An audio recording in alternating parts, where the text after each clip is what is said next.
Lamelo Ball had one of the most interesting careers we've ever seen, and it just got crazier with him taking home Rookie of the Year. Today I want to look back at his high school ranking and see where all the players ranked ahead of him are now. You're not going to believe some of these. If you guys like the content, smash the like button, smash the subscribe button.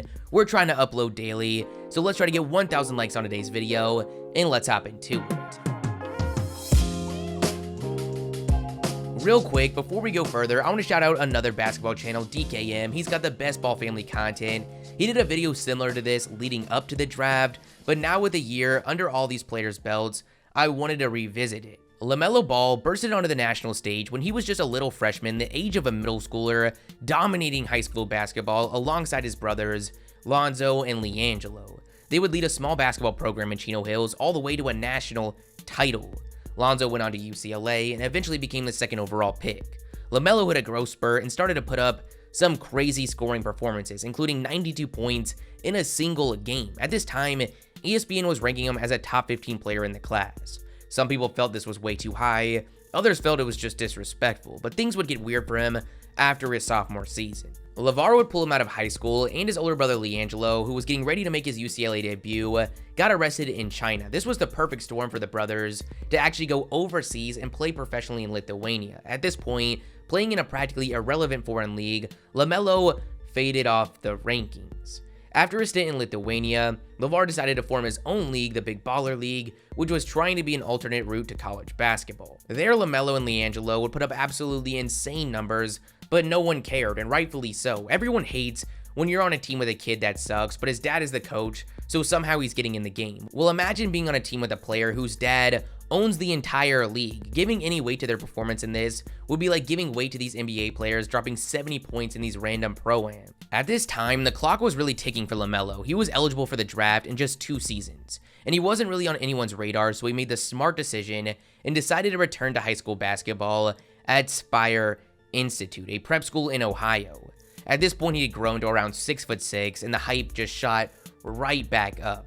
At every stage of his career, he was really just a shot chucker, but what had everyone paying attention to his return to high school basketball is that the ego had just seemed to vanish, and he was showing off an elite passing skill set.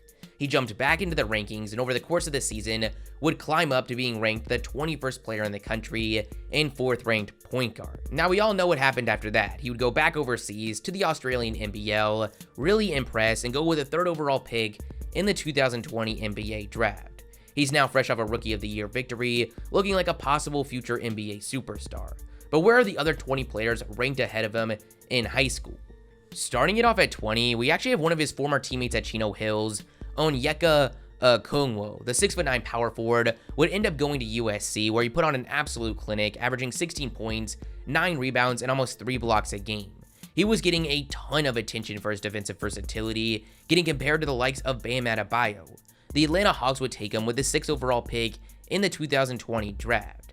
As a rookie this past season, he dealt with some injuries, was playing behind Clint Capella, and was on a team that was trying to compete right now, so he really didn't have that big of a role. He averaged just 12 minutes, 5 points, and 3 rebounds. At 19, we've got 6'9" power forward Trendon Watford.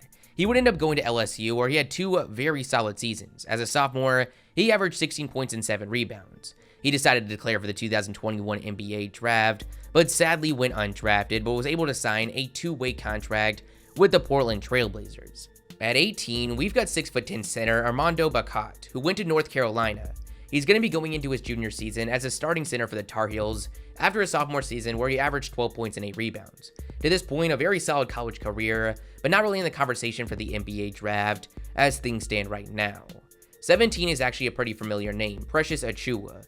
Achiuwa was getting a lot of attention for the NBA draft coming out of high school, and he decided to team up with another top recruit, James Wiseman at Memphis. After showing off his athleticism and defensive versatility, averaging 16 points, 11 rebounds, and 2 blocks, he went to the 2020 draft where he'd be taken by the Miami Heat with the 20th overall pick. As a rookie, it wasn't anything crazy. He averaged just 12 minutes and 5 points, but I expect him to have a place in this league for a very long time with how positionless he is. Isaiah Mobley, brother of recent top pick Evan Mobley, was ranked the 16th player in this class. He decided to go to USC, and despite his brother coming in a year later and going one and done, he's still there going into his junior season, averaging 10 points and 7 rebounds this past year. 15 is going to be Brian Antoine, a 6'5" shooting guard that went to Villanova. His career really hasn't gone as planned. In his sophomore season this past year, he averaged just 2 points and 1 rebound a game. 14 is another player that went to Villanova, 6'9" power forward Jeremiah Robinson Earl. Jeremiah played 2 very solid seasons in college, averaging 16 points and 9 rebounds a game as a sophomore, and decided to go to the recent draft where he'd be taken with the 32nd pick in the second round by the Knicks, but then traded to the Oklahoma City Thunder. At 13, we've got a guy you probably know, 6'2" shooting guard Tyrese Maxey. Maxey went to Kentucky where he averaged 14 points, 4 rebounds, and 3 assists, but really struggled with his efficiency. The talent, though, was undeniable, and he still managed to go with the 21st pick to the Philadelphia 76ers. As a rookie this past season, he showed a ton of promise, averaging 8 points, shooting 46% from the field, but I think it's safe to say in most any other situation across the league, his numbers would have been much more exciting. 12 is another guy that went to Kentucky, 6'7" small forward Khalil Whitney. His college career didn't go well. He averaged just 3 points and made the odd decision to go to the 2020 draft where, no surprise, he went undrafted. This past season, he played in the G League where, again, he averaged just 3 points.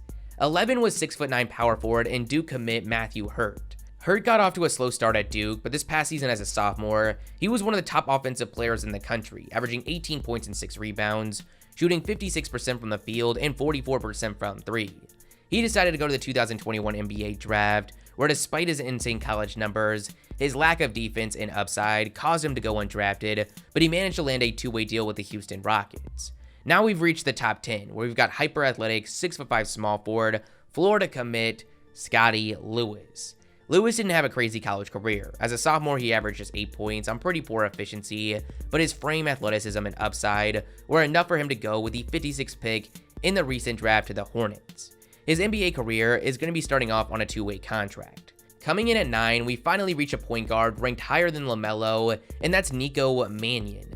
Mannion was one of the top names coming out of this class due to his exciting highlight mixes.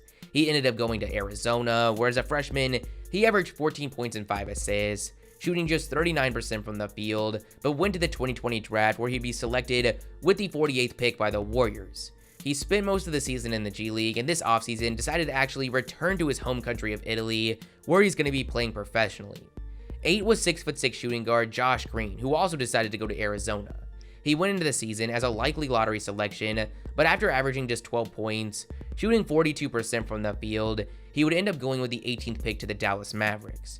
After struggling for most of the year, averaging just 3 points a game, towards the end of the season, he was actually sent down to the G League. 7 is 6'10" power forward Jaden McDaniels. McDaniels was decided to go to Washington, where he would average 13 points and 6 rebounds, shooting 34% from 3. But because of his upside at a crazy long frame, he was taken with the 28th pick by the Lakers, but then traded to the Thunder and then finally to the Minnesota Timberwolves. McDaniels actually had a very solid rookie season, showing what he could do on both ends, averaging 7 points, primarily scoring with his floor spacing as he shot 36% from 3. He should be a great part of this Timberwolves core going forward. 6 is 6'10" center Vernon Carey Jr. He went to Duke, where he was just physically dominant compared to the competition. He averaged 18 points and 9 rebounds a game.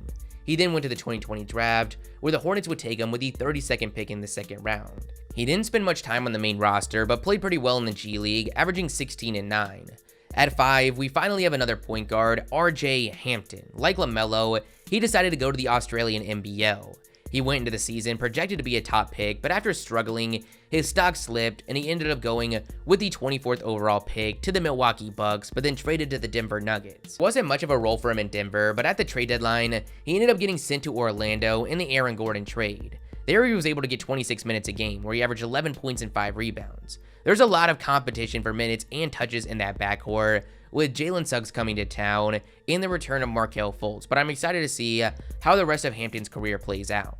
At 4, we've got a player that I'm pretty sure you know, and that's Anthony Edwards, the 6'5" shooting guard who decided to go to Georgia, went into the season as a projected top pick, and that didn't change, with him averaging 19 points a game. He would end up going with the number 1 overall pick to the Minnesota Timberwolves. This is the first player of the video to go ahead of Lamelo in the draft. He had an amazing rookie season, averaging 19 points, 5 rebounds, and 3 assists. He struggled with his efficiency, but that really improved as the season went on. He looks like the real deal, and I think it's safe to say a future all-star. At 3, we've got 6'9" center Isaiah Stewart, who decided to team up with Jaden McDaniels at Washington.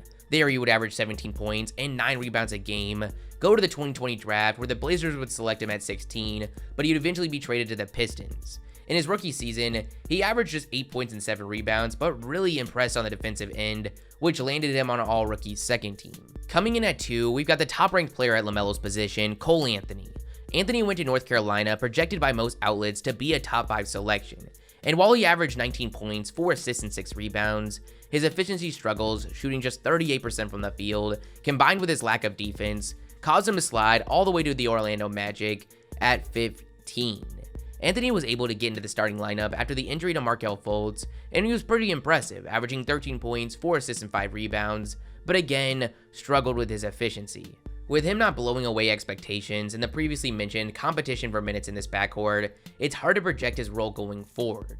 Lastly, we've got the number 1 player in the class and the only other player taken ahead of Lamelo in the draft, James Wiseman. The 7-foot center would end up going to Memphis, where he'd be absolutely dominant for just 3 games before getting suspended indefinitely, which would eventually cause him to leave and prepare for the draft. But this was enough for scouts, as the Warriors would decide to take him with the 2nd overall pick in the draft. He came into the season as a starter. He averaged 12 points and 6 rebounds, but his struggles on defense caused him to lose that role.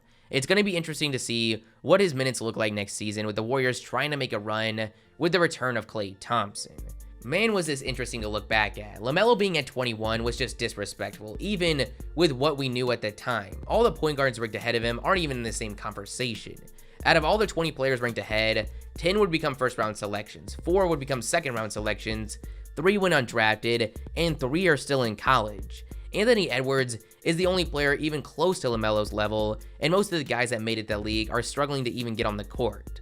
But that's the video, guys. You guys tell me your thoughts in the comments below. If you liked the video, smash the like button, smash the subscribe button, and I'll catch you guys next time.